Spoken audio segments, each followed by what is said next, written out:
আপনি নিজেও তো দেখতেছেন এই যে নাটক সাজাইতেছে তারা, এই যে অস্ত্র মস্ত্র এগুলা দিয়া, এতে ওনাদের লাভটাই। ওনারা দেশের আইন শৃঙ্খলা ঠিক করবে, তো আইন শৃঙ্খলা ঠিক হবে কিভাবে? তো বললো যে আপনারা চলে যাবেন, এরপরে স্যারের প্রমোশন হবে, এটাই লাভ। তো আমি বললাম যে একটা প্রমোশনের জন্য আমার জীবন ধ্বংস করে দিল।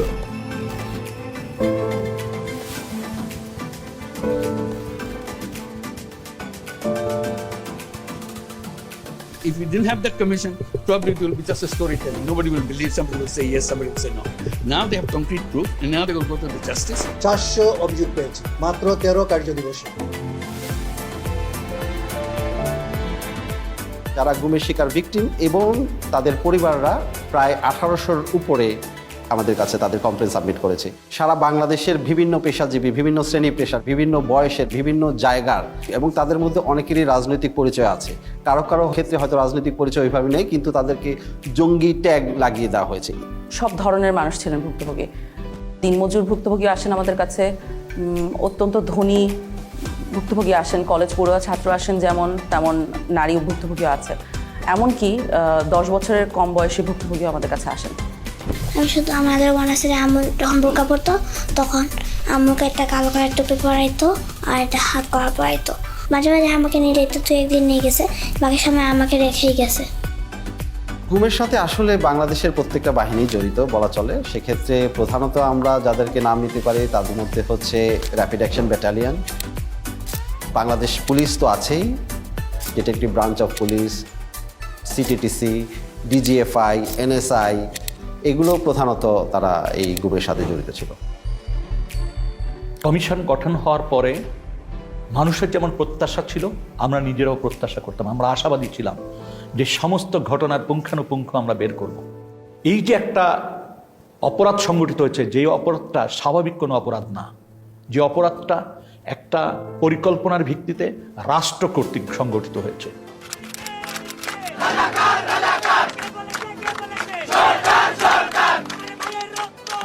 5 আগস্ট পরবর্তী সময় সরকার তো পরিবর্তন হয়েছেই, কিন্তু এর মানে না যে বাহিনীগুলোতে যারা দোষী তারা পরিবর্তন হয়েছে নেসেসারিলি। স্পেশালি প্রথম দিকে সবই তো একই মানুষ ছিলেন, এবং ওনারা জানতেন এবং সঠিকভাবেই জানতেন যে আমরা যদি একজন বন্দীকে কোনো একটা স্পেসিফিক বন্দিশালায় লোকেটেড করে ফেলি, অর্থাৎ সে ওই জায়গায় ছিল এটা নিশ্চিতভাবে বলতে পারি, তাহলে তার বন্দিত্বের জন্য দায়ীকে তা ইমিডিয়েটলি বলা সম্ভব। কারণ ওই বন্দিশালার চাবিটা কার হাতে ছিল, কোন বাহিনীর কন্ট্রোলে ছিল, সেই বাহিনীর ঊর্ধ্বতন কর্মকর্তারা দোষী। এই ব্যাপারটা যেমন ওনারাও বুঝতে পেরেছেন, আমরাও বুঝতে পেরেছি। এ কারণে 5 আগস্ট পরবর্তী অত্যন্ত দ্রুততার সাথে প্রচণ্ড লেভেলে এভিডেন্স ডিস্ট্রাকশন হয়। Destruction of evidence is itself a criminal offense. Just মনকে মন কাগজ পুরানো হয় সব জায়গায়, ডিজিএফআই বলেন, র্যাব ইন্টেলিজেন্স বলেন, এনএসআই বলেন, সব জায়গায় এভিডেন্স পুরানো হয়। তারপরে বিভিন্ন জায়গায় এই ধরনের পুরো এন্টায়ার বিল্ডিংয়ের স্ট্রাকচার পরিবর্তন করে ফেলা হয়। ব্যারিস্টার আরমান জি জবানবন্দিটা দিয়েছিলেন, সেখানে আমরা দেখেছিলাম যে অন্য বন্দীদের সাথে, অর্থাৎ যেমন ব্রিগেডিয়ার আজমি বা মাইকেল চাকমা যারা ছিলেন ডিজিএফআইয়ের হাতে, তাদের জবানবন্দির সাথে খানিকটা পার্থক্য ছিল। তার মধ্যে দুটো খুব নোটিসেবল পার্থক্য আমাদের জন্য ছিল। সেটা হলো যে অন্যদের চোখ 24 ঘন্টা বন্ধ থাকতো না, হাত 24 ঘন্টা বাধা থাকতো না, ব্যারিস্টার আরমানের থাকতেন। যেই স্থানে আমাকে আটকে রাখা হয়েছিল সেখানে সকল বন্দীদেরকে 24 ঘন্টা চোখ বেঁধে রাখা হতো, 24 ঘন্টা হাত করে রাখা হতো। আমি কোথায় আছি বলা হতো না, কয়েক তারিখ বলা হতো না, সময়টা বলতো। আমি বারবার তাদেরকে বলতাম যে নামাজ পড়ার জন্য সময় জানা দরকার, কীভাবে নামাজ পড়বে তার বলতে বলা যাবে না আদেশ। তখন আমরা বুঝতে পারি যে উনি এবং ব্রিগেডিয়ার আজমি, মাইকেল চাকমা একই লোকেশনে ওনাদেরকে রাখা হয়নি, অন্য কোথাও ছিলেন উনি। তো সেল থেকে বের করে তখন আমি চোখ বাঁধা অবস্থা থাকলেও আমি ক্লিয়ারলি আমি বুঝতে পারি যে আমি বের হয়ে একটু কয়েক কদম সামনে যেয়ে একটা ছোট্ট সিঁড়ি ক্রস করে পড়তেছি। যে আয়নাঘরে ওনাকে রাখা হয়েছিল সেখানে ঢোকার সময় উনি সিঁড়ি দিয়ে উঠেছেন এবং ঠিক তারপর পরে কয়েকটা সিঁড়ি নেমেছেন। এখন এটা শুনেই আসলে সাথে সাথে বুঝে যায় যে উনি কোথায় ছিলেন, কারণ গোটা বাংলাদেশে সিম্পলি একটা জায়গায় আছে, একটা বন্দিশালায় আছে যেটা এই পার্টিকুলার বর্ণনাকে ম্যাচ করবে। তো ওইখানে উনি এক পর্যায়ে বলেন যে ওনার পায়ের নিচে ছিল মসৃণ টাইলস, সাদার মতো, এবং ঠান্ডা ছিল। ছোট্ট সিঁড়ি যখন ক্রস করে যাই তখন একটা 5 থেকে 7 কদমের সিঁড়ি হবে, এবং খালি পায়ে আমাদের যতবার বের করা হয়েছে তখন খালি পায়ে পরে যে জুতা পরা হয়েছে বের করা হয়েছে, খালি পায়েটা আমি একদম ক্লিয়ারলি বুঝে যে ওটা সিঁড়ি টাইলস লাগানো সিঁড়ি ছিল। কিন্তু ওই রুমে অলরেডি আমরা অক্টোবরের মধ্যে অভিযান একটা চালিয়েছিলাম, আমরা ইন্সপেক্ট করে এসেছিলাম, ওখানে কোনো টাইলস ছিল না, ওটা সম্পূর্ণ সিমেন্টের একটা ফ্লোর। সো আমরা কর্মকর্তাদের ডেকে অফিসারদের ডেকে জিজ্ঞেস করা শুরু করি যে টাইলস কই। একটা সিঁড়ির পাশে যখন যে এই মার্কটা থাকে, what does it indicate, do you think? কারণ আমি তো বিল্ডিং এর এক্সপার্ট। টাইলস, এই সিঁড়ি টাইলড ছিল। এই প্রশ্নটা আমার মনে আছে ওনাদের মোটেও পছন্দ হয় না, কারণ ওনারা এত বড় বড় কর্মকর্তা, আমরা জিজ্ঞেস করছি টাইলস কই, কথার তো কোনো মানে নাই। কিন্তু আমরা শিওর ছিলাম টাইলসের ভিতরে এই মিস্ট্রিটা লোকেটেড, এটা যদি সলভ করতে পারি আমরা মিস্ট্রি সলভ করতে পারবো। ওই সিঁড়ি তো দুইটা সাইড থাকে, একটা লেই সাইড একটা লেই সাইড, তো ওপর দিকে সিমেন্ট দেওয়া হয়েছিল, কিন্তু এই সাইডটায় ওইখানে মিস করে দিয়েছিল সিমেন্ট দিতে। তো ওখানে যেটা ছিল টাইলসের পিছনে দেখবেন গ্রিড আছে, চারকোনা চারকোনা গ্রিডের ছাপ রয়ে গেছিলো। তা আমরা ওই ছাপগুলো দেখে বুঝতে পারছিলাম যে টাইলস অবধারিতভাবে ওখানে ছিল। এতদূর টাইলস ছিল ধরেন, এই যে দেখা যায়। ব্যারিস্টার আরমানকে আমরা ছবি আঁকতে বলেছিলাম যে আপনি আঁকেন তো, যে আপনার চোখ বন্ধ ঠিক আছে, কিন্তু সিঁড়ি দিয়ে নেমে আপনি কোন দিকে যান। তো উনি একটা ছবি এঁকে দিয়েছিলেন সুন্দর করে, যে সোজা যে বাইরে গেলে সেলে ঢোকা যায়। মানে আমরাও সোজা যে বাইরে ঢোকা যায় না, কোথাও দেয়ালের সাথে ধাক্কা লাগে। ওইখানকার যখন ছবি ব্যারিস্টার আরমানকে দেওয়া হয়, তখন ব্যারিস্টার আরমান বলেন যে এখানে কি কিছু হয়েছে দেয়ালে, দেয়ালটা মানে কি জানি একটা তারতম্য আছে, এরকম একটা উনি ইন্ডিকেশন করেন। তখন আন্তর্জাতিক অপরাধ ট্রাইব্যুনাল আমাদের যে কলিগরা আছেন ওনাদের সাথে আমরা যোগাযোগ করে একটা ম্যাপ ওনাদেরকে এঁকে দেওয়া হয়। সেখানে বলা হয় যে এই দেয়ালটা মাপেন, আপনি ইন্টারনাল যে দৈর্ঘ্যটা মাপেন, এন্ড দেন বাইরে যে ওই একই দেয়ালের এক্সটার্নাল দৈর্ঘ্য মাপেন। যদি 7 ফিটের উপরে পার্থক্য পান তাহলে বুঝবেন যে এইখানে কোনো একটা সেল আছে যেটা দেয়াল দিয়ে ঢেকে দেওয়া হয়েছে। তো ওনারা মাপেন, মেপে আমার মনে আছে যে আমাকে খুব এক্সাইটেডলি ফোন দিয়ে বলেছে যে 10 ফিটের উপরে জায়গা আছে যেটা খুঁজে পাওয়া যাচ্ছে না। আমি আপনাকে ব্যাগ দিচ্ছি। এখানে দুটো দরজা ছিল, এই দরজা দিয়ে আমরা একটু ট্রাই করি, যেটা আমরা চাই না সেটা হলো লিন্টেল, যে মাঝখানে যেগুলো কিছুতে আধা থাকতে। তো ওই যে জায়গাগুলোতে একটু তারতম্য দেখা যাচ্ছিল দেয়ালে, সেই জায়গাগুলোতে ছোট ছোট ফুটা করা হয় এরকম হাতুড়ি দিয়ে পিটিয়ে পিটিয়ে। তো ওই ফুটার ভিতরে মাথা গলিয়ে দেখা যায় যে ঠিক ব্যারিস্টার আরমান যে বর্ণনাটা দিয়েছেন যে সেল, টাইলস, বাথরুম সব অক্ষত অবস্থায় আছে, ওরা জাস্ট নতুন দেয়াল বানিয়ে দিয়েছিল ওখানে। হ্যাঁ হ্যাঁ, আমরা ব্যারিস্টার আরমানের রুম পেয়ে গেছি। এখন টাইলস কতটুকু আছে, টাইলসগুলো কিন্তু যে করে হোক বাঁচাতে হবে, ঠিক আছে? উনি টাইলস চিনেন, যাতে কোনো টাইলস না হয়ে যায়। ওই যে অ্যাকচুয়ালি ওরা এখান থেকে বের করে নেয় জিনিস, ওরা টাইলসগুলো এখান থেকে উঠে ভিতরে স্টোর। 8 বছর এখানেই যাবে। They couldn't stay on night. They used to blindfold us and handcuff us. In the night, they used to handcuff us at the back. They wouldn't tell us where I was. They wouldn't give us even the time for prayers. Literally, felt like I was buried. এরকম হতো যে 24 ঘন্টা চোখে হাত দিয়ে বসার তো কিছু দিতেন না। হুমাম কাদের আমাকে বলেছিলেন যে ওনার সেলের একটা অংশে উনি খোদাই করে এসেছিলেন ওনার নামের ইনিশিয়ালসগুলা। মেডিকেল সেলের ভিতরে ঢুকলে আপনি যদি ঘুরে যান, দরজা ফেস করেন, বাম পাশের কর্নার মাঝামাঝি জায়গাটার মধ্যে একদম কোনায় একটা ডেট লেখা আছে, আর আমার ইনিশিয়ালস লেখা আছে, HQC লেখা আছে এবং ডেট লেখা আছে যেদিন আমাকে গুম করা হয়। তো আমি যখন ওখানে যাই এবং ওখানে খুঁজি ও যে রুমটা আমরা সন্দেহ করে ওনাকে রাখা হয়েছে, তো শিওর হবো কিভাবে যে ওই রুমে ওনাকে রাখা হয়েছে, কারণ ওই রুমটা রং টং করে ফেলা হয়েছিল অগাস্ট 5-এর পরে। তো একটা সাইড দেখে সন্দেহ হয়, তখন ওনাকে যে ওই সাইডটা দেখায় ভিডিও কলে যে এটা কি চেনা লাগছে কিনা, তখন উনি বলেন যে হ্যাঁ ওই ইনিশিয়ালটা খোদাই করে রেখেছে। তো আপনি যখন খোদাই করে রাখেন তার উপরে রং করে দিলেও খোদাইটা রয়ে যায়।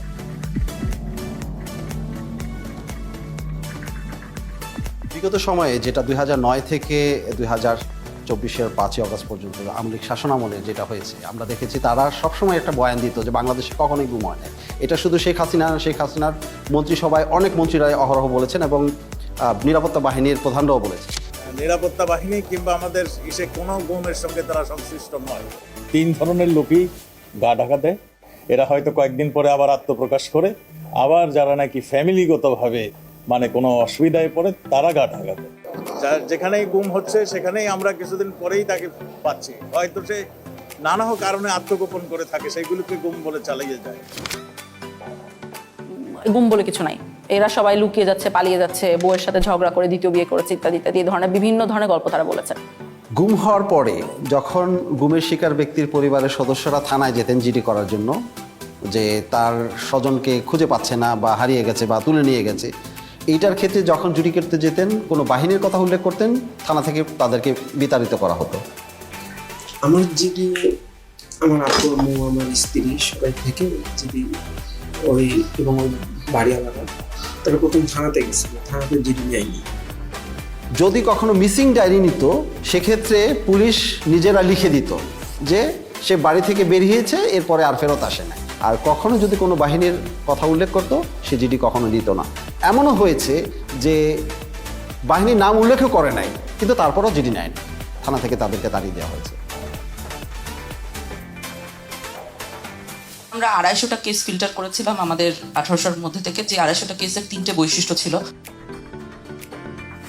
250টার কেসে আমরা সমসাময়িক প্রমাণ পাচ্ছি। কি প্রমাণ? যে তাকে যখন গুম করা হচ্ছে তখন তার হয় একটা মিডিয়া রিপোর্ট আছে, সমসাময়িক মিডিয়া রিপোর্ট আছে। তার যে নিখোঁজ হয়ে যাওয়া বা তাকে যে তুলে নিয়ে যাওয়া হয়েছিল সেইটার জন্য একটা থানায় জিডি করা হয়েছে। কোনো কোনো ক্ষেত্রে তাদের পরিবারের মামলা করেছে। এবং এই লোকটা জীবিত আছে, অর্থাৎ সে আমাকে তার অন্তর্বর্তীকালীন পিরিয়ডে সে কোথায় ছিল এর বর্ণনা দিতে পারছে, যেটা আমরা কোনো না কোনো আয়নাঘরের সাথে ম্যাচ করতে পারছি। ওই এক সাইডে দিয়ে গ্রিলের দরজা ছিল, টয়লেটটা ছিল এই কর্নার, হ্যাঁ, যেদিকে কলমের মাথাটা রাখছিল জি জি, এটার সামনে দিয়ে এমনি ওই যে অল্প একটু উঁচু দেয়াল ছিল। এটা কি শুধু সামনে ছিল না সাইডেও ছিল? না, শুধু সামনে ছিল, এক পাশ ছিল। দরজা ছিল ওই আপনার শিক লোহার। শুধু একটা দরজা না দুইটা দরজা? একটাই দরজা, একটা দরজা মানে 2টা তালা দিত একটা দরজা। সিঁড়ি বয়ে আমাকে ওঠানো হয়, সিঁড়ি বয়ে ওঠানো হওয়ার পরে একটা সাদা ফ্লোরে আমার মানে সমান একটা ফ্লোরে রাখতে দেওয়া হয়, বুঝতে পারি টাইস খুবই মানে কাপড়ের দরজা ছিল। এই খোপটা বেশি উঁচু ছিল না, আমার এতটুকু হবে প্রায়। আচ্ছা, আমি একটা ভিডিও দেখো, দেখে চিনতে পারেন না? জি জি, খোপে খোপ খোপ। এটা হচ্ছে সেই সবুজ কাপড়ের, হ্যাঁ সবুজ কাপড়, এটা তো বললাম আপনাকে। মেকশিফট যে ফ্রেমটা, জি হ্যাঁ হ্যাঁ, ভেতরে একজন দাঁড়ায় আছে। হ্যাঁ এটা বললাম এই পর্যন্ত, আমি তো আগেই বললাম। তার ভেতরে শুয়ে থাকা যাবে। এবং তাকে যখন প্রডিউস করা হচ্ছে তখন তার বিরুদ্ধে একটা মামলা দিয়ে প্রডিউস করা হচ্ছে, অর্থাৎ কোনো একটা নিরাপত্তা বাহিনী মেনে নিচ্ছে যে তাদের হেফাজতে এই লোকটা আছে। প্রত্যেককেই কিন্তু একাধিক মামলায় দেওয়া হয়েছিল এবং অলমোস্ট সবার বিরুদ্ধেই জঙ্গি বিরোধী যে তকমাটা লাগানো হয়েছিল এবং সন্ত্রাস দমন আইনে মামলা দেওয়া হয়েছিল। এতে যেটা হচ্ছে যে এই কেসগুলো হয়ে গেছে সেসব কেস যেখানে 2 সাইডে প্রমাণ আছে। সে যখন নাই হয়ে যাচ্ছে সেটার সমসাময়িক প্রমাণ আছে, সে যখন রিয়েপেয়ার করছে সমসাময়িক প্রমাণ আছে, এবং তার মধ্যবর্তী যে জায়গাটাতে ছিল সেটার বর্ণনা কোথাও ম্যাচ করা যাচ্ছে। অনেক ক্ষেত্রে দেখাচ্ছে একজন বন্দী আরেকজন বন্দীকে দেখছে বা তার গলার স্বর শুনতে পারছে বা তার পরিচয় জানতে পারছে গুম অবস্থায়, তখন তার একজন একজনের সাক্ষী হয়ে যাচ্ছে। এই দিক থেকে মানে দ্বিতীয় বা তৃতীয় নাম্বার ছেলে একটা ছেলে ছিল, ও হচ্ছে যে একটু যতটুকু মনে হলো মানসিক সমস্যা ছিল, প্রচুর কান্নাকাটি করতো আর চুলটা পাল্টা বকা করতো। 16 বছরের ছেলে অনেক কান্নাকাটি করতো। তারপরে আমরা তাকে খুঁজে বের করেছি, পরবর্তীতে একটা সাইকেলের দোকানে সে কাজ করছিল এবং মানসিক ভারসাম্য লুজ করেছে। মনে রাখবেন ওই ছেলেটাকে আমরা কেন খুঁজে পেয়েছিলাম, কাজ তার চারপাশের বন্দিরা, 2 বছরের বন্দিরা আমাদেরকে এসে বারবার করে বলতো ওখানে একটা ছেলে অনেক কাঁদতো, আমাদের কেস সলভ করার আগে ওই ছেলেটাকে খুঁজে বের করেন, আমাদেরকে জানান ওই ছেলেটা কি হয়েছে, বেঁচে আছে কিনা। বেশ কয়েকজনকে পাই যারা সবাই রেকগনাইজ করতে পারছে যে ছেলেটা আছে কিন্তু জানি না কোথায় আছে, জানি না কোথায় আছে, এইভাবে করে চলতে থাকে আনটিল একজন বলে। ওই ছেলেটাকে পরবর্তীতে আমি জেলে দেখছিলাম, তোর আবার হচ্ছে যে এরকম হাতে মানে সবগুলো হাতে মোটামুটি ছিল, আর কেটে ফেললে বা নখ উঠাই ফেললে টাইপ এরকম ইয়ে থাকে না, ওই টাইপের মানে একদম ফাটা ফাটা সবগুলো ছিল আর কি। তখন কাশিমপুর জেলের কোথায় দেখেছে, কাশিমপুর জেলে পাগলা সেলে দেখেছে, তখন আমরা পাগলা সেলের রেজিস্ট্রি বার করি। সমস্যা হচ্ছে যে ওই সময় পাগলা সেলের রেজিস্ট্রি তো অনেকের নাম ছিল, আর এই ছেলের নাম আমাদের জানা ছিল না, তো আমাদের কিছুই লাভ হয় নাই। তো আরও একজন লোক এসেছিল একবার, একদম শেষে যার সাথে কথা হয়েছে, আমি জানি না তাকে কেন বলেছিলাম, ওনার আসলে জানার কথা ছিল না, উনি একই বাহিনীর হাতে ছিল না, উনি আরেকটা বাহিনীর হাত থেকে উনি কাশিমপুরে গিয়েছিলেন। তখন সে বলে আমি তাকে আরেকবার দেখেছি গত বছর। তখন আমরা বলি যে আপনি কি আবার খুঁজে বের করতে পারবেন কিনা দোকানটা। ভদ্রলোক খুবই ভালো, উনি আসলেই খুঁজে বের করেন, বের করে তখন ওই ছেলে এবং ছেলের বাবাকে নিয়ে আসেন। থানা থেকে খবর আসলো, তখন ওখানে যে ওকে কেমন দেখেছেন? আমরা 2টা এই ফাইন নোক আর হাতের নোক ছিল না, দূর থেকে দেখছি তো ছিলই না। একবার হঠাৎ দিয়েছিলাম, ওরা করতে করতে পারি ওকে কি মানসিকভাবে সুস্থ মনে হয়েছিল? না, মানসিকভাবে সুস্থ আসলে না। ওইখানে আমরা যে জল দেখছিলাম মানে কথা, আমি একটা জিজ্ঞেস আরেকটা উত্তর দিছিল, আমি যে জিজ্ঞেসি খাওয়া দাওয়া করছো কত কোন সময় হয়েছে। এখন ছেলেটাকে যদি আপনি জিজ্ঞেস করেন যে তুমি কেমন ছিলে ওখানে, হ্যাঁ, ও কিন্তু দেখবেন ওর ওয়ে অফ কোপিং, এটা আমাদের কাছে লক্ষণীয়। যে কিছু মানুষ কোপ করছে আল্লাহকে স্মরণ করে, কিছু মানুষ পরিবারকে স্মরণ করে, ওর ওয়ে অফ কোপিং ছিল ভুলে যাওয়া। ও বলেছে আমার কিছু হয় নাই। কারণ তুমি 4 বছর অনেক কষ্ট সহ্য করেছো। অনেক কষ্ট ব্যথা হয় ম্যাডাম, সমস্যা নেই ম্যাডাম, সমস্যা নেই, অসুবিধা হতো না, ব্যথা কিছু নেই। যাক, আমার ছেলে ভাই বড় করতে নিয়ে গিয়া এটি বড় কথা, সবাই ভাই সব যা আছে তা হয়েছে, এখন ছেলেগুলো হয়ে গেল শেষ মানুষ ফেরত করতে গেছিল আর কি সবাই বুঝছে যে নাই এখন আপনি উকিলেরও যাই না যেমন সেরকম কোনোভাবেই হতে পারে না যে তারা নিজেদের মধ্যে কোঅর্ডিনেট করে কাজটা করতে পেরেছে, অর্থাৎ তারা যেটা বলছে সেটা এভাবেই ঘটেছিল, কারণ সমসাময়িক প্রমাণ আছে। এই কারণে এই 250 কেস যথেষ্ট শক্তিশালী একটা এভিডেন্স আওয়ামী লীগের এই মিথ্যা বয়ান ভাঙার জন্য। গুমের যারা ভিকটিম, অর্থাৎ তাদেরকে যখন প্রথম তুলে নেওয়া হয় সেই পর্যায় থেকেই আসলে তাদেরকে নির্যাতন শুরু করে। একাধিক কাপড় দিয়ে তার চোখ মুখ ঢাকা হতো। চোখ বাঁধা থাকতো 3টা কাপড় দিয়ে, প্রথমে একটা কাপড় দিয়ে চোখ বাঁধতো, আরেকটা জমটপি, যেটা জমটপি পরানোর পরে আবার আরেকটা কাপড় দিয়ে বাঁধতো, আর হ্যান্ডকাপ পিছনে লাগানো থাকতো। মাইক্রোবাস বা যে পরিবহনে উঠানো হতো তার দুই পাশে যখন থাকতো তারা কিন্তু চেপে থাকতেন, তার হাত করা করিয়ে ফেলতেন এবং কোনো কোনো ক্ষেত্রে তাদেরকে নীল ডাউন করে রাখা হতো সিটের ওখানে, যাতে বাইরের মানুষ কোনোভাবে টের না পায়। গান বাজনা বাজানো হতো যাতে কেউ ধারণা না করতে পারে যে এই গাড়িতে কাউকে তুলে নেওয়া হচ্ছে। তারপর তাকে যখন নির্দিষ্ট স্থানে নিয়ে গোপন সেলে যখন তাকে বন্দি করবে, তাকে নামানো হতো যখন কোনো কোনো ক্ষেত্রে তাকে দুই পাশ থেকে উঁচা করে রাখতো, যাতে কোনোভাবে অনুধাবন না করতে পারে যে সে কয়টা স্টেপ দিয়ে উপরে উঠছে। প্রত্যেকটা গোপনশালাই আসলে অত্যন্ত ভয়ানক, এবং আপনি যদি দেখেন যে গোপন বন্দিশালার সাইজগুলো, দৈর্ঘ্য প্রস্থ, এখানে মানুষকে রাখাটাই হচ্ছে টর্চারের শামিল।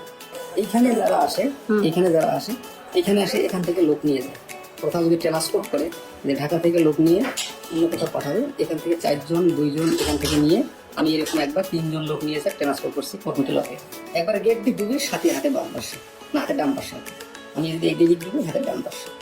সাইজ কি সেলগুলোর? স্যার টয়লেট টাইপ স্যার, বুঝিয়ে বলুন। টয়লেট স্যার, মানে একটা টয়লেটের দৈর্ঘ্য 3 ফিট বাই 8 ফিট স্যার, এরকম লম্বা, লোহার গেট লাগানো স্যার, সিটি লাগানো। Look at how tiny this room is, and it's still divided into 7 different cells. Look, I'll just come into this one to show you how small it is. I'm about 5 feet 4 inches tall, and I can stand up straight in this particular one, but I cannot extend my arms all the way out. But if you go just next door to this one over here, take a look. I cannot stand up straight. I cannot extend my arms. And imagine that people spent weeks, months, or even years in these cells. পাশে কোনো স্থানে তাকে নেওয়া হতো যেখানে জিজ্ঞাসাবাদ করার জন্য নানান ধরনের যন্ত্রপাতি ব্যবহার করা হতো।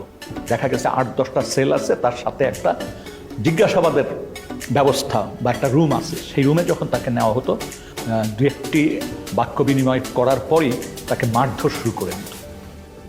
আর যখন মারতো, বেশি মারবে, তখন এই হাত পিছনে দিয়ে রাখতো, আর আমার এই কনুইগুলো, 2 হাঁটু, এগুলাতে খুব জোরে জোরে মারতো, এই মোটা পুলিশের হাতে যে মোটা লাঠিগুলো থাকে এগুলো দিয়ে।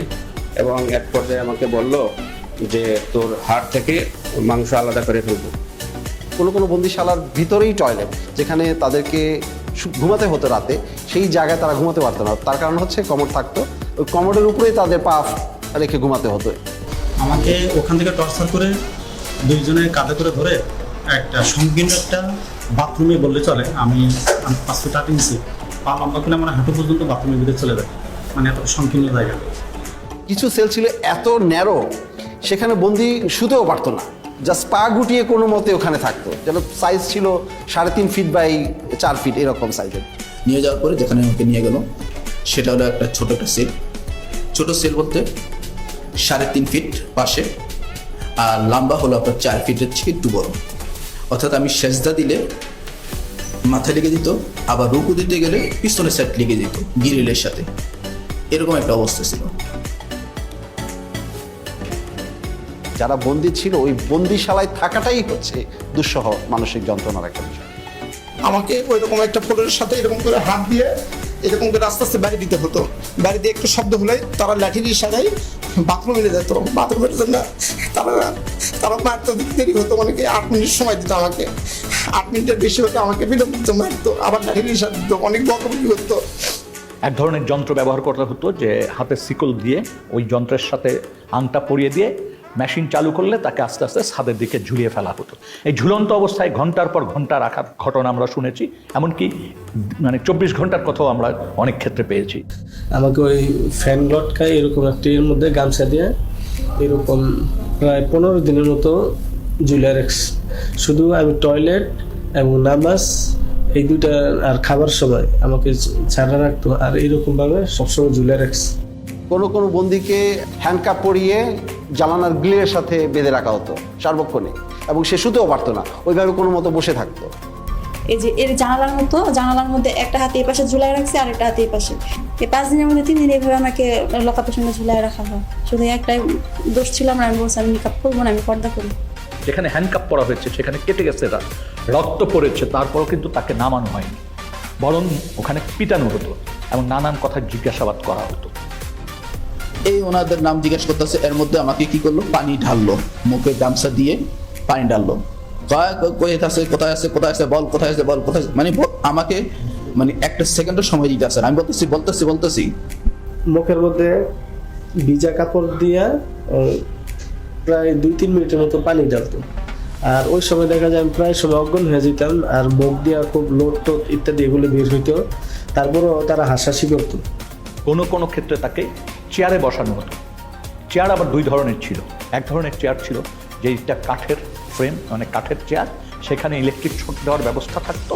তো চেয়ারে বসিয়ে ইলেকট্রিক শক দেওয়ার যন্ত্র সাথে সংযোগ স্থাপন করে দিত শরীরে, কখনো কানে, কখনো নখে, কখনো পায়ে, এইভাবে দেওয়া হতো। আমার কানের লতার মধ্যে লাগাইছিল ওই যে কি ওইটা ওই যে কি ইলেকট্রিক ওটা বলতে পারবো না, কিন্তু মনে হলো যে ঠাড়া পড়ে মাথা, মানে সুইচ দেওয়া লাগলে মনে ঠাড়া পড়লো। অনেক ক্ষেত্রে জিজ্ঞাসাবাদের সময় বালতিতে পানি রেখে প্রস্রাব করতে বলা হতো। কারেন্টের শর্ট দিয়েছে, একটা বালতি দিছে, বালতির মধ্যে পানি ছিল, পেশাব করতে দিচ্ছে, অনেক পানি খাওয়ানোর পরে পেশাব করতে দিচ্ছে, পেশাব করার সময় কারেন্টের শর্ট লাগে, পানির মধ্যে যখন পেশাব করে তখন কারেন্টের শর্ট লাগে। বেশ কিছু টর্চার ইনস্ট্রুমেন্ট যেগুলো ধ্বংস করে ফেলা হয়েছে, তার মধ্যে একটা আমরা শুনেছি ছিল যে একটা বালতির মতো, ওটার ভিতরে পা রেখে দিলে আস্তে আস্তে পানি গরম হতো, তখন যথেষ্ট ব্যথা লাগতো। একটা ইনস্ট্রুমেন্ট ছিল যেটা আপনাকে যদি বেঁধে দেওয়া হয় তাহলে ওটা ঘড়ির কাঁটার মতো ঘোরাতে পারতো, 360 ডিগ্রিজ ঘুরতো। র্যাবের কাছে ঘোরে যে চেয়ারগুলো, এগুলো পেয়েছি। স্বাভাবিক একটা চেয়ারে বসানোর পরে আমাকে ওই হুইল চেয়ারের মতো যেমন পা রাখা যায় ওরকম পাদানি আছে, পাদানির উপরে পা রাখার পরে পা থেকে মাথা পর্যন্ত অনেকগুলো বেল লাগায়। তো পা এগুলো যখন করছে তখন আমাকে কিছুক্ষণ ঘোরানো হয়েছে। একটা পেয়েছি আমরা কিন্তু ময়লার আবর্জনার ভিতরে, মানে ওটাকে ফেলে দেওয়ার জন্যই রাখা হয়েছিল, আমরা যে ওইখানে খুঁজে খুঁজে বের করে এনেছি। কোনো কোনো ক্ষেত্রে নখকে বিচ্ছিন্ন করে ফেলা হতো, কোনো কোনো ক্ষেত্রে সুই ঢুকানো হতো, এবং কারো কারো ক্ষেত্রে সম্পূর্ণ উলঙ্গ করে ঝুলিয়ে রাখা হতো। মাথা নিচের দিক, পা উপর দিক দিয়ে ঝুলে, আর আমার শরীরে কোনো পোশাক রাখে না তখন, একেবারে উইদাউট ড্রেস। আচ্ছা, তারপরে এলো কথাই আমাকে 2 জনে একসঙ্গে বিড়াতে থাকে। 2 হাতে বাঁধতো, বাঁধার পরে এমনি বসায়া এই জায়গাটা লাঠি ঢুকাইতো, লাঠি বড় একটা লাঠি ঢুকাইতো, লাঠি ঢুকায় লাঠিটা আমরা দইরা এই যে 2টা চেয়ার নিত, এই 2টা চেয়ারের উপরে আমরা ঝুলাইতো, আমাদেরকে পিড়াইতো। তারা গান গাইতো, এক এক সময় মমতাদের গান গাইতো যে বুকটা ফাইটা যায়, এই কথা গান আবার দিল তো পাগল হয়ে এই গান কই তার পিড়াইতো। এবং আমি একটি ক্ষেত্রে জানতে পেরেছি যে তাকে উলঙ্গ করে একজন নারীর সামনে উপস্থাপন করা হয়েছে। খুবই দুর্ভাগ্যজনক যে একটা মানুষকে কতটুক অপদস্থ, অপমান করতে, ঘৃণাকর পরিস্থিতিতে ফেলতে এই ধরনের ব্যবস্থা আমাদের রাষ্ট্রীয় বাহিনীগুলি, সংস্থাগুলি করেছে। আমাকে উলঙ্গ করে আমার লজ্জাস্থানে ইট বাইদা প্রায় 1 থেকে 1.5 ঘন্টা আমাকে এরকম একটা অবস্থায় রাখছে। তো যতই কষ্ট হয়, মানে তারা খুব হাসাহাসি করে। যেমন একটা বন্দির ক্ষেত্রে আমরা জানতে পেরেছি যে ওই বন্দিটার গায়ের ওড়না টেনে নিয়ে গেছে কোনো একজন সিকিউরিটি ফোর্সের সদস্য, এবং তাকে বলা হচ্ছে তুই তো একসময় খুব পর্দা করতিস, হ্যাঁ ইসলামিস্ট, তোকে দেখ এখন কেমন লাগে, এইভাবে তুচ্ছ-তাচ্ছিল্য করা হয়েছে। বন্দির মাসিকের সময় যা প্যাড দেওয়ার কথা, ওইটা প্যাড দিয়ে ওটা নিয়ে খুব হাসাহাসি করতো, ওইটা খুবই তার জন্য একটা লজ্জাজনক বিষয় হয়েছিল যে সবার সম্মুখে অনেক হাসাহাসি করছে। এই বিষয়টা খুবই পীড়াদায়ক। মানে আমার পিরিয়ডের ডেট ছিল অনেক লেটে, এই পরিমাণ টর্চার করার আমি এত পরিমাণ মানে অসুস্থ হয়ে যায়, সাথে সাথে আমার পিরিয়ড হয়ে যায়। তারপর ওনাদেরকে বলি যে আমার তো প্যাড লাগবে, পরেও এটা নিয়ে অনেক হাসাহাসি করে ওরা। মাসের পর মাস 2 দিন 4 দিন গ্যাপ দিয়ে কাউকে প্রতিনিয়ত এই ধরনের জিজ্ঞাসাবাদের মধ্য দিয়ে যেতে হয়েছে মাসের পর মাস, বছরের পর বছর। ওরা কি করলো, আমাকে শোয়াইলো, শোয়াই দুইজন আমার বুকে উপরে পাড়া দিয়া ধরলো, আর পিছনে হাতটা এইভাবে বাঁধলো, পা দুটা এইভাবে বাঁধলো, বাঁধে পায়ের নিচে বাজ দিল একটা, আর উপরে একটা বাজ দিল, আর হাত যেটা বাঁধছে হাতের নিচে এই দিকে একটা বাজ দিচ্ছে। আমি তো ফ্লোরের মধ্যে শোয়া, এই পাশের উপরে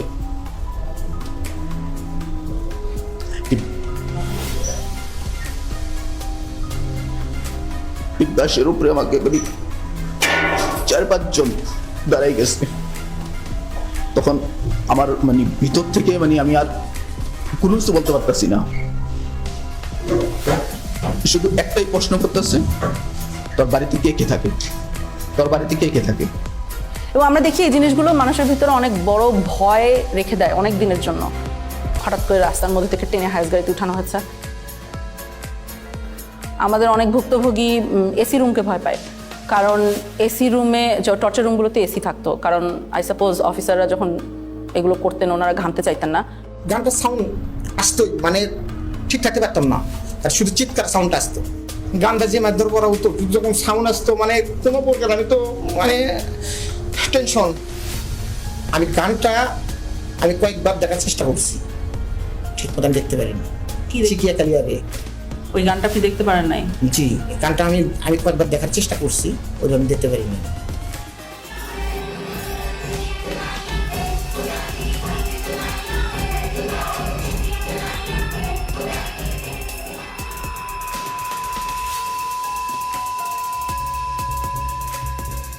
প্রসাবের জন্য আমরা এরকম বাইরেতে দিত ফ্লোরে, এখানে টাক দিলে আমরা আসবো।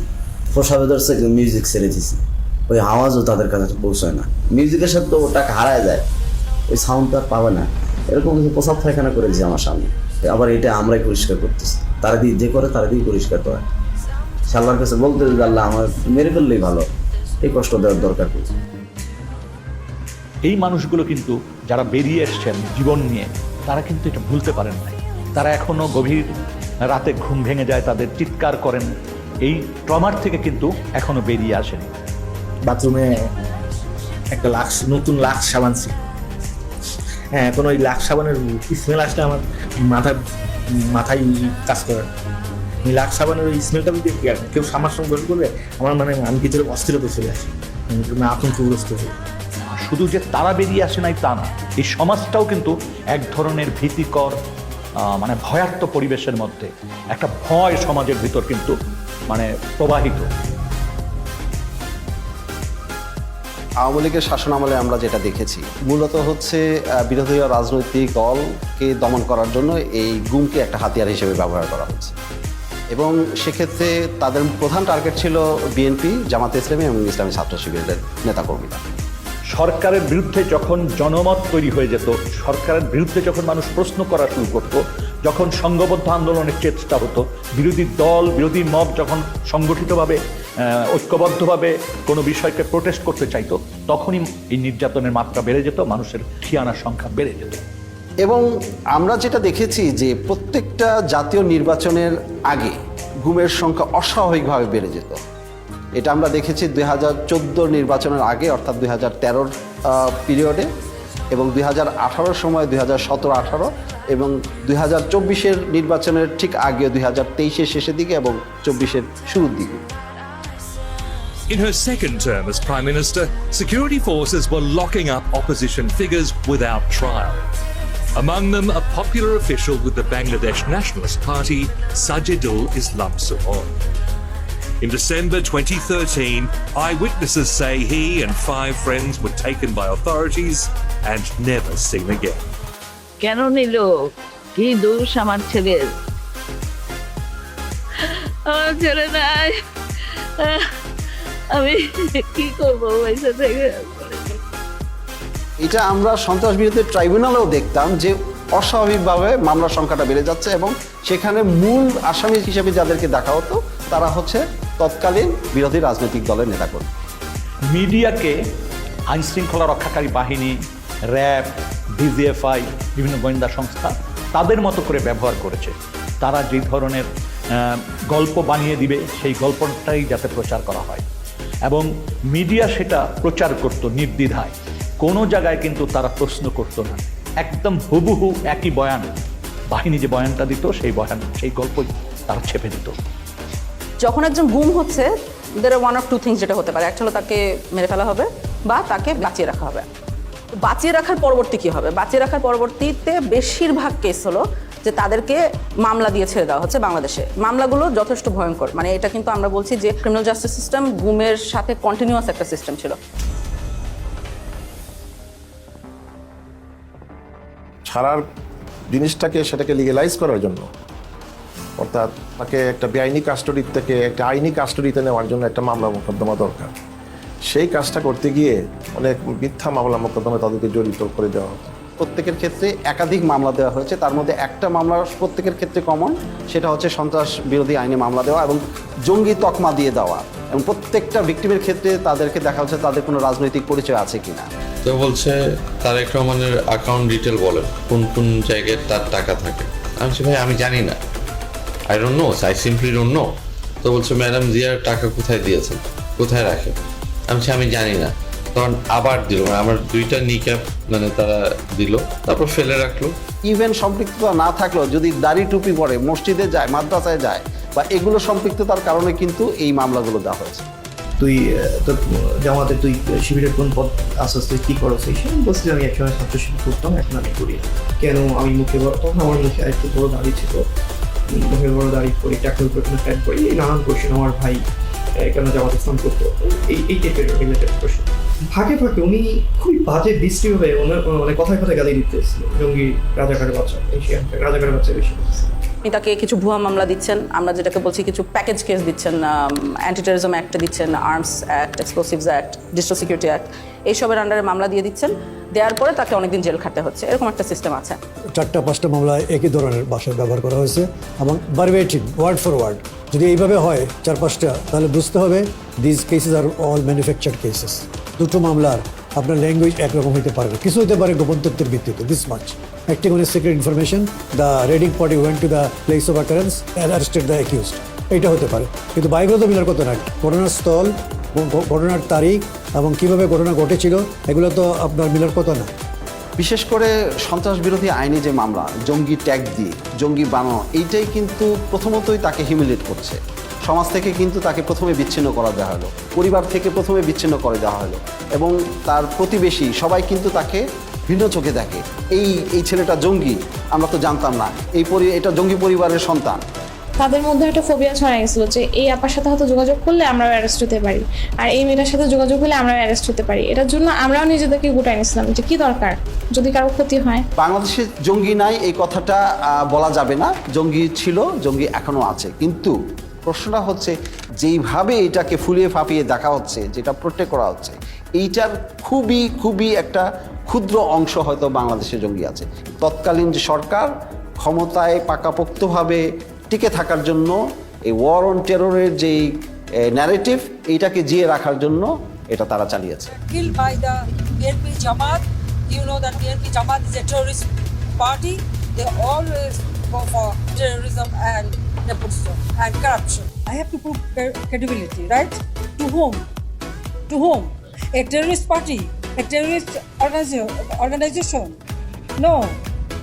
এই মামলাগুলো তো বছরকে বছর চলছে এবং এই মামলার হাজিরা দিতে দিতে তাদের যে অর্থনৈতিকভাবে পঙ্গু হয়ে যাচ্ছে প্রত্যেকটা ফ্যামিলি।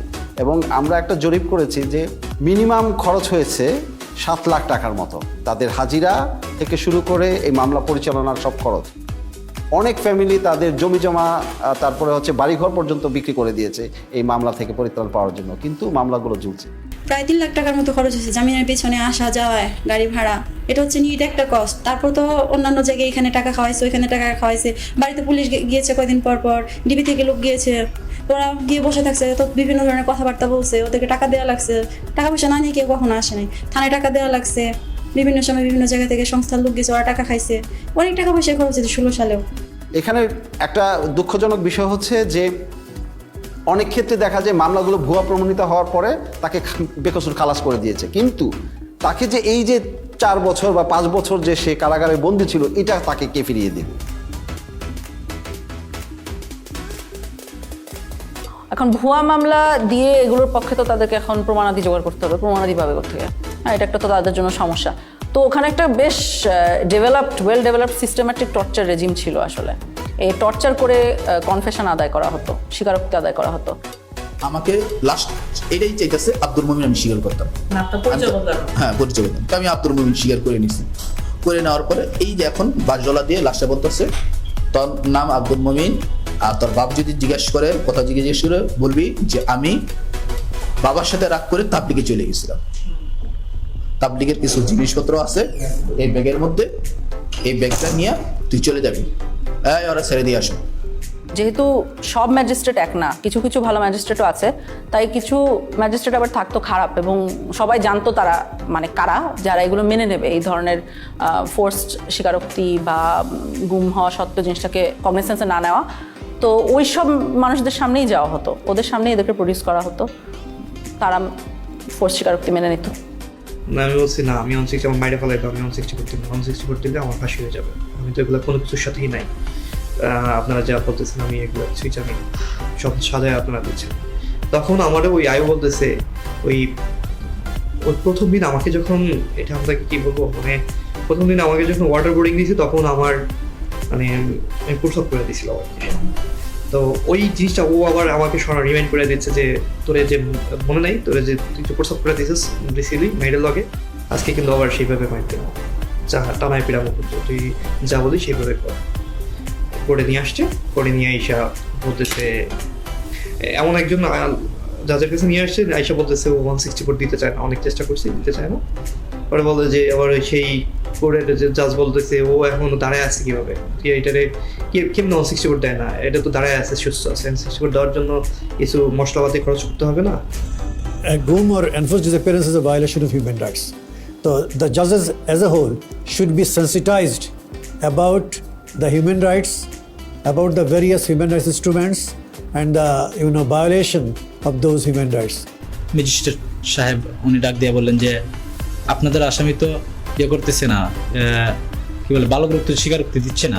একটা এগ্রিজিয়াস কেস আমাকে যেটা খুব ডিস্টার্ব করেছে সেটা হলো যে সে আমাকে বর্ণনা করছিল যে ম্যাজিস্ট্রেটকে যে বলেছে যে প্লিজ আমি এতদিন ঘুমছিলাম, আমি আসলে এটার সাথে জড়িত না, অনেক সাহস করে এটা সে ম্যাজিস্ট্রেটকে বলেছিল।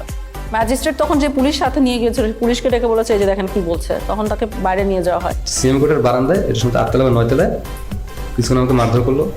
আমার এখানে সঙ্গে দাগ আছে, মানে এটা ওরা আমাকে মাথাটা ধরে স্যার গ্রিলের মধ্যে এটাতে বাড়ি মারতে ধরছে, তখন আমার হাতে হ্যান্ডকাপ ছিল, তাই আমি মাথাটা বাঁচানোর জন্য আমি এটা যখন আনছি তখন আমার এখানে পড়ছে, তাই আমি নিচে ফেলে পালাইলো, কিছুক্ষণ মারলো, অনেক চিৎকার চেঁচামেচি করতেছিলাম, কারণ আমি হচ্ছে কেউ তো আসো, যখন চিৎকার চেঁচামেচি করতেছি তখন ম্যাজিস্ট্রেট আবার আয়কে ডাকা পাঠাইছে যে এত আওয়াজ করতেছেন কেন। আর মানে কি বলবো, এটা অবিশ্বাস্য বিষয়, আমি প্রশাসনকে কাছ থেকে দেখছি আর আমি অবাক হয়েছি যে আসলে পুরোটাই একটা system. Most of the judges were at the beck and call of the high command of the then ruling party. That's why they did not dare to take any effective steps against the enforced disappearances of the victims or abduction of the victims, But the judiciary must be proactive instead of reactive. The judiciary must come forward in protecting and promoting the human rights of the people through adjudication of disputes in a very bold and assertive manner. Boldness is an integral part of the personality of a judge. A weak person is not suited or suitable for the position of a judge. Judges must know how to deliver justice impartially, effectively, and in a neutral manner. কিছু মানুষকে বাঁচিয়ে রাখবে কিন্তু আবার release করতে পারবে না, বাংলাদেশে নানাবিধ কারণ থাকতে পারে সেটার জন্য। তখন তাদেরকে আমরা দেখছি ইন্ডিয়াতে পার করে দেওয়া হয়। ইন্ডিয়াতে পার করার পদ্ধতিটা আমরা বুঝতে পেরেছি বন্দীদের সাথে কথা বলে, সিকিউরিটি ফোর্সের ভিতরে যে হুইসেল ব্লোয়াররা আছে তাদের সাথে কথা বলে, এবং অনেক সময় আমরা নথিপত্র মিলিয়ে দিন তারিখ চেক করেও ওগুলোকে কনফার্ম করেছি যে এভাবেই ঘটেছে। তোমার আম্মায় অনেক কান্নাকাটি করতেছে, এর জন্য অনেক সরাসরি হয়েছে, এর জন্য তোমাকে দেশে রাখা যাবে না, এর জন্য তোমাকে দেশের বাহিরে পাঠাবো আমরা।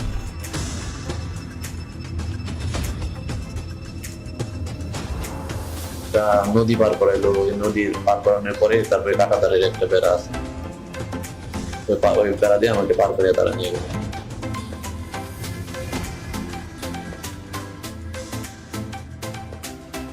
ওইখানে নিয়ে 2টা লোক আইছিল হুমরাই করে, বললো তারা পার করে দেবো, তারপরে তারপরে তুই ওই জায়গায় কতদিন থাকবি, আবার আমরা তবে আবার ব্যাগ নিয়ে ইন্ডিয়াতে নিয়ে যাওয়া হতো, আমাদের বাহিনী নিয়ে যেত 300-400 মিটার ইনটু দ্য বর্ডার, নিয়ে যে ওই বাহিনীর হাতে হ্যান্ড ওভার দিত। একটা বিশেষ ক্ষেত্রে আমরা দেখেছি যেখানে বন্দি এক্সচেঞ্জ হয়েছিল। ওরা আবার ওই যে ওই দেশ থেকে কারা যেন আসছে স্যার, আমার ওদের ইন্ডিয়ানরা আসছে, ওরা দুজনকে দিল, আমরা দুজনকে দিলাম। মানে ওরা দুজন বন্দিকে দিল, আপনাদের বন্দি দুজনকে ওদেরকে দিয়ে দিল। ইন্ডিয়া আমাদেরকে বন্দি দিয়েছিল, আমরা একজন বাংলাদেশি সিটিজেনকে দিয়েছি। আমার ধারণার সাথে মনে হয় আরেকজন ছিল যার পরিচয় আমরা এখনো বের করতে পারি না।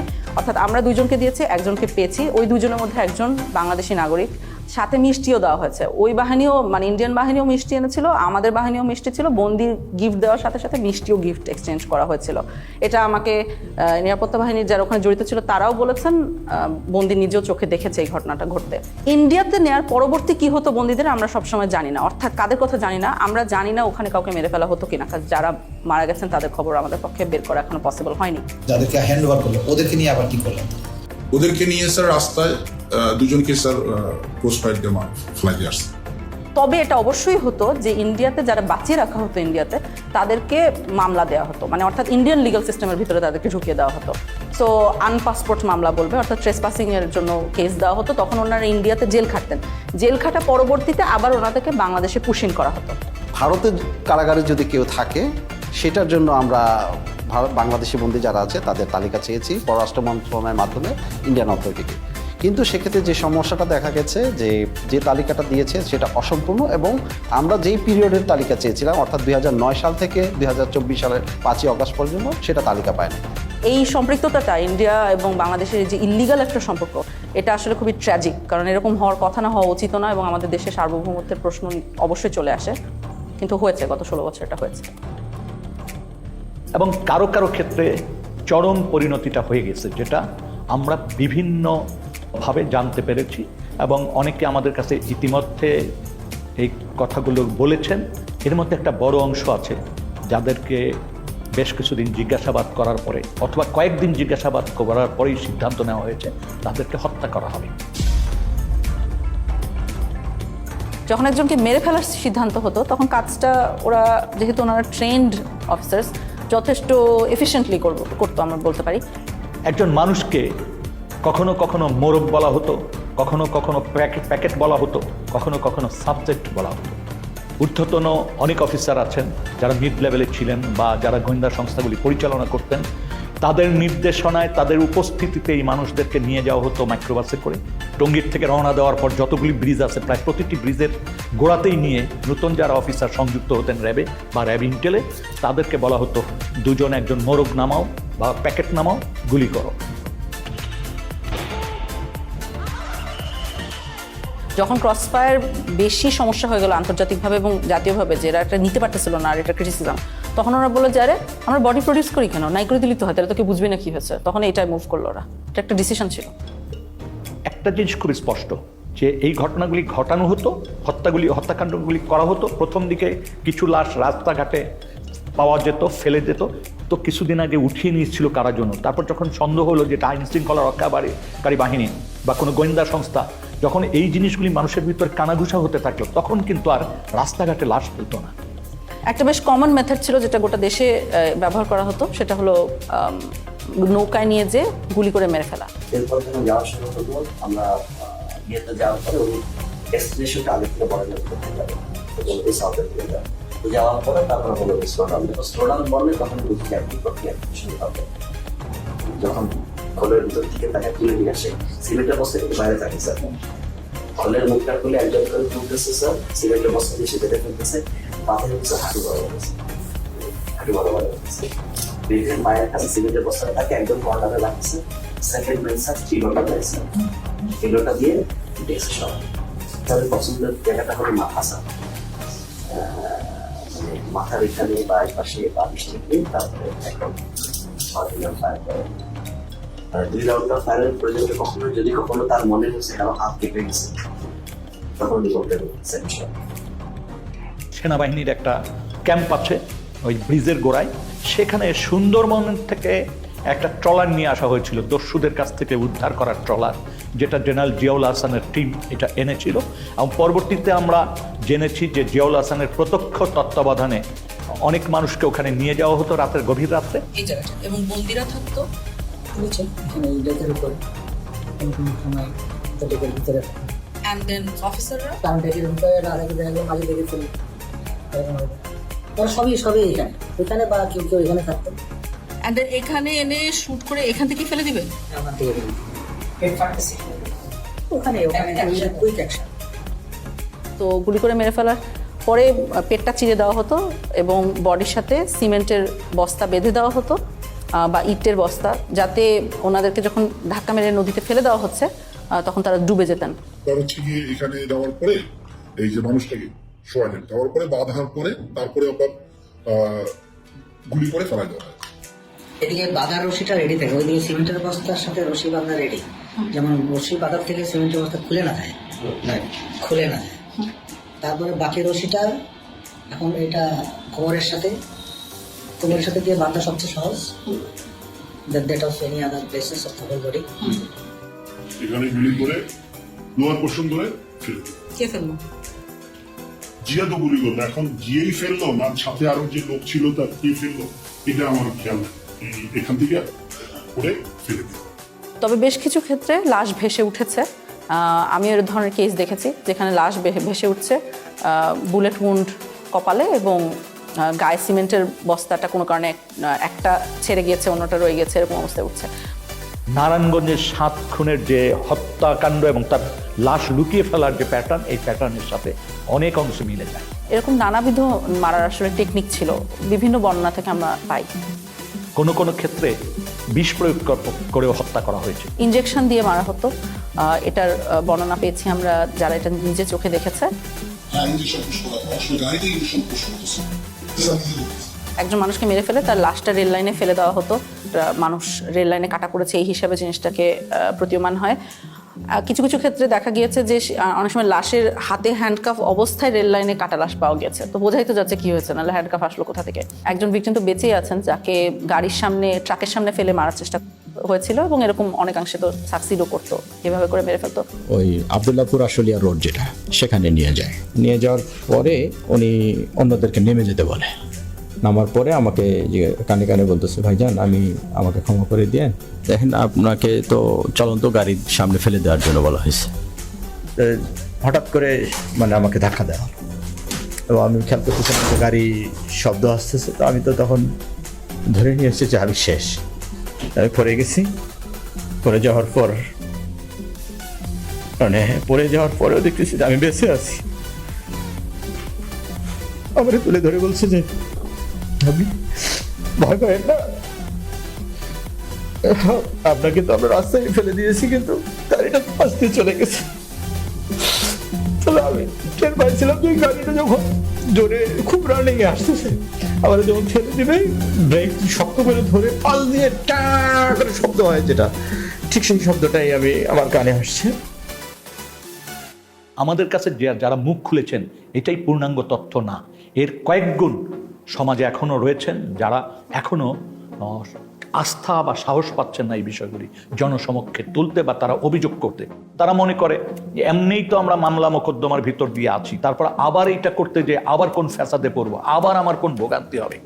ওই ওপেনলি ওইভাবে সাক্ষাৎকার দিব না, কারণ ওটা এভিডেন্স থেকে যাবে। আমার আজ হোক কাল হোক আমার তো আসলে পরেরটাও চিন্তা করা লাগবে, ফ্যামিলি আছে। এমনি তো অত্যাচারের শিকার হয়েছি, গুম ছিলাম, মিথ্যা মামলা নিয়ে জেলে ছিলাম, এখনো স্টিল নাও হাজিরা দিচ্ছি। ওই 16 সালে গুম হওয়ার কনসিকুয়েন্স এখনো বিয়ার করতেছি। আমার ফ্যামিলি স্টিল নাও সাফারার, আমার ক্যারিয়ার ধ্বংস, সবকিছু হয়ে গেছে।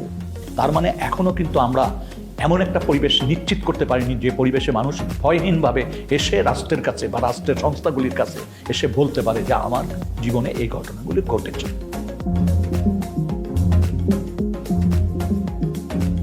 অন্ততপক্ষে গুম কমিশন যাদের ক্ষেত্রে মনে করেছে যে হয়রানিগুলো থেকে তাদের পরিত্রাণ পাওয়া উচিত, গুম কমিশন থেকে আমরা পরীক্ষা নিরীক্ষা করছি এবং এই ধরনের একটা তালিকাও প্রস্তুত করা হচ্ছে, এবং ফলস কেসগুলো যাতে দ্রুত নিষ্পত্তি করে গুম হওয়া ব্যক্তি ছাড়া পাওয়ার পরও হয়রানির শিকার না হয়, এবং এই আদালতের আইনি ব্যবস্থাকে যাতে কেউ আর অ্যাবিউজ করতে না পারে। যাদের বিরুদ্ধে এই মামলাগুলো দিয়ে দেওয়া হয়েছে সন্ত্রাস দমন আইন বা অন্য যে আইনি মামলা হয়েছে, এই প্রত্যেকটা মামলা যাতে দ্রুত নিষ্পত্তি করা যায়, সেটা যাতে এক্সপিডাইট করে, সেটার জন্য সুনির্দিষ্টভাবে সরকারকে বলেছি। দ্বিতীয়ত হচ্ছে যে সন্ত্রাস দমন আইনটাকে সংশোধন করার কথা বলেছি। 3 নম্বর জিনিসটা হচ্ছে যে এটার সাথে সম্পৃক্ত যেটা যে বাংলাদেশে জঙ্গিকে মোকাবেলার জন্য, জঙ্গি ইস্যুটাকে ডিল করার জন্য আমাদের এখানে সুনির্দিষ্টভাবে কিছু স্ট্র্যাটেজি ঠিক করতে হবে। এর পাশাপাশি যেটা হচ্ছে যে রিহ্যাবিলিটেশনের যে বিষয়টা আছে সন্ত্রাসীদের মোকাবেলার ক্ষেত্রে, এই বিষয়টা মনে হয় কার্যকর হতে পারে, সেটাকে আমরা ফোকাস করেছি। গুম হওয়া এবং কেউ মারা যাওয়ার মধ্যে একটা বিস্তর ফারাক আছে। সেটা হলো কেউ যখন মারা যায় তখন তার সম্পত্তি ভাগ হয়ে যায়, একটা ডেথ সার্টিফিকেট আসে, সম্পত্তি ভাগ হয়ে যায়, একটা ক্লোজার আসে। কিন্তু কেউ যখন গুম হয়, যেহেতু সে মারা গিয়েছে এই কথাটা বলতে পারা যায় না, কারণ আমরা আসলে জানি না সে মারা গেছে কিনা, তখন কিন্তু কোনো ডেথ সার্টিফিকেট ইস্যু করা যায় না। ডেথ সার্টিফিকেট ইস্যু না করার সাইড ইফেক্ট আপনি দেখেন, ধরেন ভদ্রলোকের ব্যাংক অ্যাকাউন্টে টাকা আছে বা তার সম্পত্তি আছে, কিছু ভাগ হওয়া সম্ভব না। সো পরিবারগুলো অলমোস্ট রাতারাতি পথে বসে যায়, দেখতে পারে যে ব্যাংক অ্যাকাউন্টে টাকা আছে, দেখতে পারে যে তার সম্পত্তি আছে, কিন্তু সে কিছু ব্যবহার করতে পারে না। সেই জন্য আমরা বর্তমান প্রচলিত আইনের বাহিরে আমরা মনে করি যে এমন একটা আইন করা দরকার যে আইনে কিছু ওভাররাইডিং ক্লজ থাকবে, যে দেশের প্রচলিত আইনের বাহিরে গিয়েও তাদেরকে যাতে একটা আইনগত সুযোগ দেওয়া যায়। যখন একজন মারা যান তখন তার বউ বিধবা হয়ে যান, এটার একটা প্রসেস আছে। কিন্তু যখন একজন গুম হন তখন তার বউ, উনি কি বিধবা না সধবা? কারণ আমরা উত্তরটা জানি না। ভদ্রলোক বেঁচে আছে কি মারা গেছে এটা আমরা বুঝতে পারছি না। এই যে বিশাল সমস্যাগুলো পরিবারগুলোর মধ্যে মানে সৃষ্টি হয়, সেগুলোর কোনো সমাধান তারা পায় না। এবং গত 16 বছর ধরে হাজারে হাজারে পরিবার বাংলাদেশে এই সমস্যাটা ফেস করে আসছে। গুম হওয়া ব্যক্তির ডেথ সার্টিফিকেট ছাড়াই তাদের গুম হওয়ার যে একটা প্রত্যয়ন বা একটা ডিসঅ্যাপিয়ারেন্স সার্টিফিকেট প্রডিউস করে, যাতে পরিবার পরিজন যাতে সম্পত্তি ইনহেরিট করতে পারে, সেই জন্য এই কমিশন থেকে কিছু আইন সংশোধনের সুপারিশ করা হয়েছে। অন্ততপক্ষে আর্থিক দুর্দশা কিছুটা হলেও লাঘব হবে। তবে এটা সত্য কথা যে গুম হওয়া ব্যক্তির অনুপস্থিতি বা গুম হওয়া ব্যক্তিকে উদ্ধার করে না দিতে পারলে অপূরণীয় ক্ষতি, সেটা কোনো আইন দিয়ে বা তার সম্পত্তি দিয়ে বা সম্পত্তির অংশ দিয়ে সেটা পূরণ হওয়া নয়।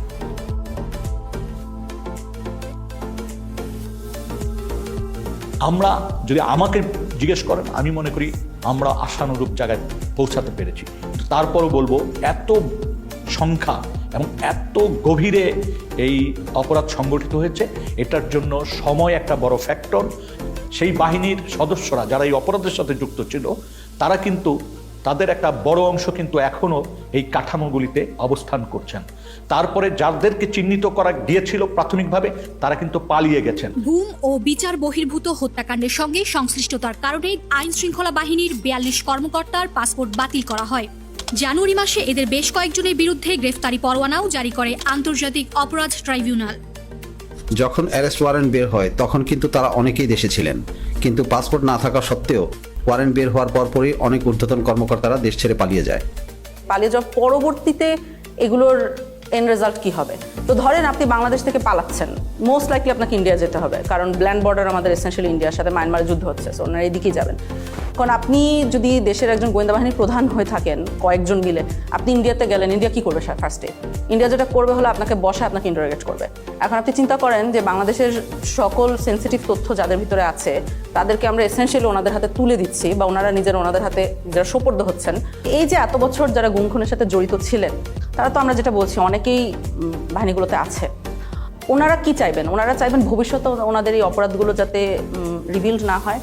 এখন আমরা তাদের অপরাধের কথা জানি আর না জানি, আমরা ধরে নিতে পারি এখন যে আমাদের শত্রুপক্ষের গোয়েন্দা বাহিনীগুলো ডেফিনেটলি জানে। তাহলে ভবিষ্যতে তাকে ব্ল্যাকমেল করতে কি লাগবে? শুধু বলতে হবে, তুমি যদি না করো এই কাজটা, তাহলে কিন্তু আমি তোমার পূর্ববর্তী গুম খুনের কথা আমি কিন্তু তোমার বউকে বলে দিব, খুব বেশি যেতে হবে, বা সোশ্যাল মিডিয়ায় ফাঁস করে দিব। তখন কি হবে? আপনি নিরাপত্তা বাহিনীগুলোর ভিতরে স্তরে স্তরে মানুষ রাখছেন যারা ব্ল্যাকমেইলের ক্ষেত্রে ভালনারেবল। আপনি যদি জিনিসগুলোকে সামনে নিয়ে আসেন, যে জিনিসটা আপনি লুকিয়ে রাখছেন না, সেটা দিয়ে কিন্তু আপনাকে ব্ল্যাকমেল করা যায় না। তো আপনি জিনিসগুলো সামনে নিয়ে আসেন, আপনি গুম কমিশনের সাথে কথা বলে ফেলেন, তাহলে এই সমস্যাগুলো কিন্তু চলে যায়। এই অপশনটা না নেওয়াটা আমার কাছে বোকামি মনে হচ্ছে এবং দেশ বিরোধী একটা কাজ মনে হচ্ছে। এই প্রসেসে পিকে প্রাইম মিনিস্টার্স অফিস, অনেক সময় ওনার পক্ষ থেকে ডিফেন্স অ্যাডভাইজার ছিল, উনিও মাঝে মাঝে ইন্টারফেয়ার করতেন, কথা বলতেন, আদেশ নির্দেশও দিতেন। So out of the way I went to PM and requested হার যে সালাউদ্দিন কাদের চৌধুরীর ফাঁসি হয়ে গেছে, তার ছেলেটাকে এটা করা হয়েছে, এটা খুব এটা দেখা উচিত ফ্যামিলিটা খুব broken and his relatives have request. আমি নিজে প্রিয়ামকে বলেছি, আমার সাথে মানে আমি 2বার ওনাকে বলেছি, এটা আমার নিশ্চিত মনে আছে। এবং